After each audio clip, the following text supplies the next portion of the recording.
Manos e manas, estamos de volta com Pergunte ao Pastor. Caso queira fazer alguma pergunta, você pode usar o WhatsApp oficial da igreja, 2415-4177, ou o link que é semanalmente postado nos grupos oficiais da igreja e nas redes sociais. Lembrando que pelo link as perguntas podem ser anônimas, caso não queira se identificar.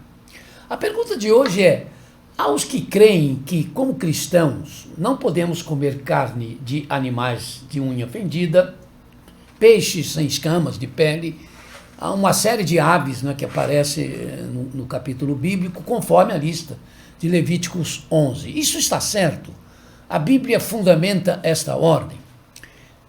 Vejamos, o versículo 2 desse capítulo 11 de Levíticos, ele começa dizendo: digam aos israelitas, ou aos filhos de Israel, que todos os animais que vivem na terra, esses são os que vocês poderão comer. Já começa com uma dificuldade, porque essa expressão de toda a terra não significa todo o planeta, de repente. Está significando aquela área que depois vai ser Palestina, ou seja, a área da caminhada do povo de Israel até a terra prometida. Mas mesmo que não seja isso, de qualquer maneira, nós temos que ter cuidado, não é? Com certas expressões que não tem que ser ou ter um sentido universal. O povo de Israel estava caminhando em direção à terra prometida e o caminho era deserto. A fauna do deserto naqueles dias era bem mais desconhecida do que é hoje. Era preciso então se ter muito cuidado com plantas e animais. Nos oásis e cidades canaanitas existiam animais característicos em relação aos que também se fazia necessários cuidados pelo perigo de serem ingeridos e fazerem mal, mas também pelo uso desses animais pelos cultos pagãos, porque eram usados esses animais como presságios para adivinhações e também por terem substâncias alucinógenas. A caminhada teria que continuar e era preciso evitar doenças que poderiam vir por causa do se comer indevidamente. Então, inicialmente, a lista de Levíticos 11 tem uma preocupação preventiva. Em um ambiente de violência por causa das guerras necessárias, devido à oposição dos cananeus, quando Deus mesmo autorizava combates para que o povo continuasse prosseguindo, ao mesmo tempo que era preciso, por causa do próprio povo de Israel, o se entrar na terra prometida sem a geração que saiu do Egito e então se fazia necessário as próprias guerras, nós temos com isso uma espécie de exaltação à vida no texto bíblico, quando se observa que os animais ditos impuros eram predadores, comiam outros animais para sobreviver. Então temos a lista de Levíticos também como uma preocupação simbólica. De qualquer forma, a abertura do texto, digam aos israelitas ou aos filhos de Israel, estabelece que eram para eles determinadas leis que não se aplicavam a outros povos. Ainda que o povo de Israel do passado sirva de figura para o Israel de Deus hoje, que é a Igreja de Cristo, havia realidades no povo de Israel que existiam para serem mudadas como forma de se mostrar que o Israel de Deus em Cristo não era uma continuação do judaísmo, não era um aperfeiçoamento do judaísmo, mas o fim dele, porque ele cumpriu o seu papel em Cristo.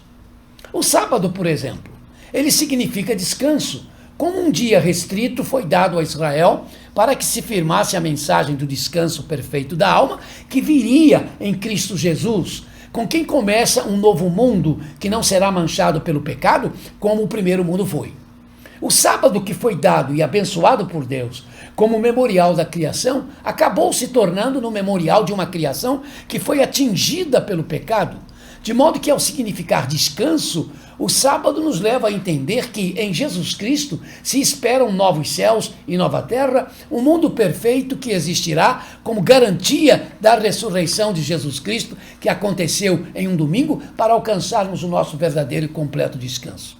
E já que antes do sábado existia o domingo, já que antes do sétimo dia tinha que existir o primeiro dia então assume a importância porque significa, porque representa em nossas vidas as primeiras coisas, e assim tudo que pertence então ao Senhor. Tudo pertence ao Senhor a partir do primeiro dia, do primeiro filho, enfim, das primeiras coisas que nós temos. A questão dos animais proibidos tem a ver com leis específicas, determinadas para um povo específico. São leis que não podem ser impostas ao povo de Deus hoje, em relação ao qual diz o Senhor Jesus, quando afirma: o que entra pela boca não torna o homem impuro, mas o que sai da sua boca, isto o torna impuro. Mateus 15:11. Após o dilúvio, está escrito que tudo o que vive e se move lhes servirá de alimento, é o texto bíblico. Assim como lhes dei os vegetais, agora lhes dou todas as coisas. Gênesis capítulo 9, verso 3. A Bíblia diz: tudo que vive e se move lhes servirá de alimento. Mesmo que se saiba que esta não restrição ou limitação do se alimentar não significava que as pessoas poderiam comer animais venenosos, como escorpião, a cobra e outros, o texto deixa claro que não havia, em termos de alimentos, uma lista de animais puros e impuros quando as águas do dilúvio desceram. A lista virá no tempo quando os hebreus já haviam recebido a lei de Moisés como algo específico e característico desse povo. Quando o texto de Gênesis 8:20 fala de Noé sacrificando ao Senhor alguns animais e aves puros, como se sabia que eram puros e impuros, se não havia uma relação para isso? Não há menções sobre isso, né? E o que se pode deduzir é que não era difícil saber quais animais se prestavam ou não ao sacrifício. Ovelhas, bois, pombos, etc. Então era saber se esse ou aquele animal servia ou não para o sacrifício. Não estava em destaque se podia ou não se comer tal animal.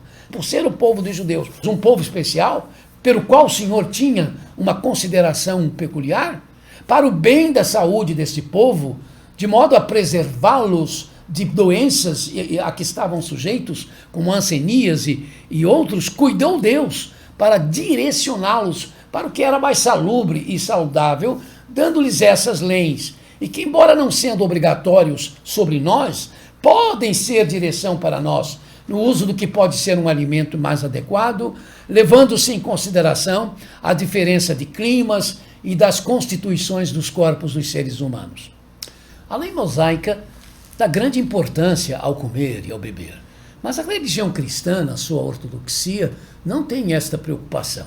Há segmentos cristãos, ditos à margem do cristianismo, que têm, por exemplo, em relação ao sangue, não só a proibição de comê-lo ou bebê-lo, mas proíbe a transfusão de sangue, mesmo que seja para salvar vidas. Há outros, às vezes, ditos cristãos de fronteira, em relação aos cristãos históricos, que no seu apego ao judaísmo é que fazem dos alimentos artigos de fé.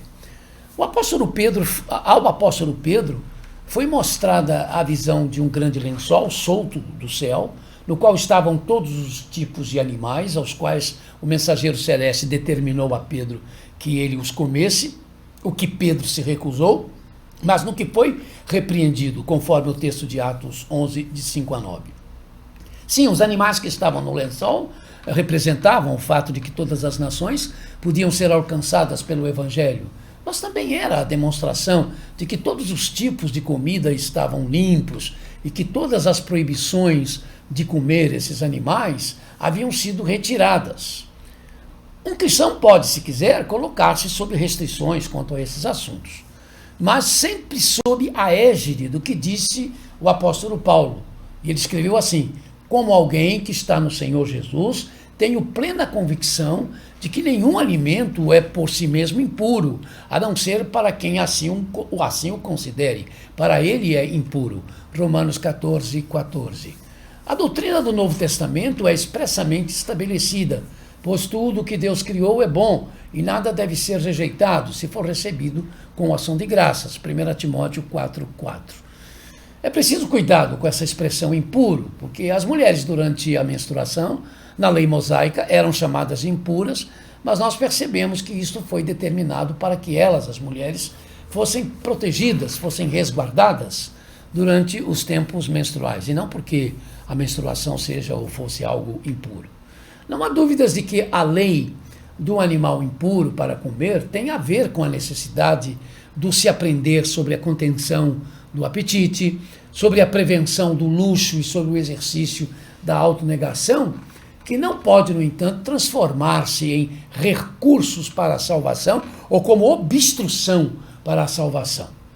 O reverendo Richard Wilbrand, fundador da missão A Voz dos Mártires, que se dedicou a socorrer os cristãos perseguidos, e a sua organização até hoje faz isso, ele foi preso por causa da fé em Cristo por 14 anos na Romênia.